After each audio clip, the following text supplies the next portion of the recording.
एक दिन गौतम बुद्ध अपने शिष्यों के साथ एकदम शांत बैठे हुए थे। उन्हें इस प्रकार बैठे हुए देख शिष्य चिंतित हुए कि कहीं वह अस्वस्थ तो नहीं है। एक शिष्य ने उनसे पूछा कि आज वह मौन क्यों बैठे हैं, क्या शिष्यों से कोई गलती हो गई है? इसी बीच एक अन्य शिष्य ने पूछा कि क्या वह अस्वस्थ हैं? पर बुद्ध मौन रहे।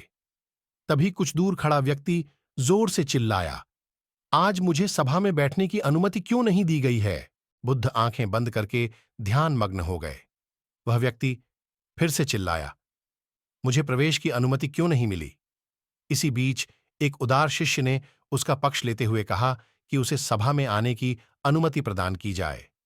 बुद्ध ने आंखें खोलीं और बोले, नहीं, वह अछूत है, उसे आज्ञा नहीं दी जा सकती। ये सुनकर शिष्यों को बड़ा आश्चर्य हुआ।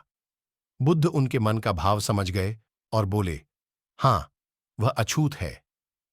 इस पर कई शिष्य बोले, हमारे आश्रम में जात पात का कोई भेद ही नहीं, फिर वह अछूत कैसे हो गया?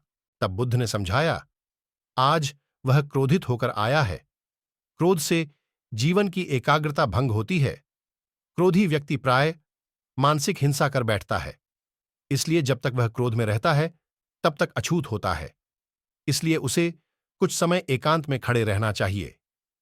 क्रोधित शिष्य भी बुद्ध की बातें सुन रहा था। पश्चाताप की अग्नि में तपकर वह समझ चुका था कि अहिंसा ही मनुष्य का महान कर्तव्य व परम धर्म है।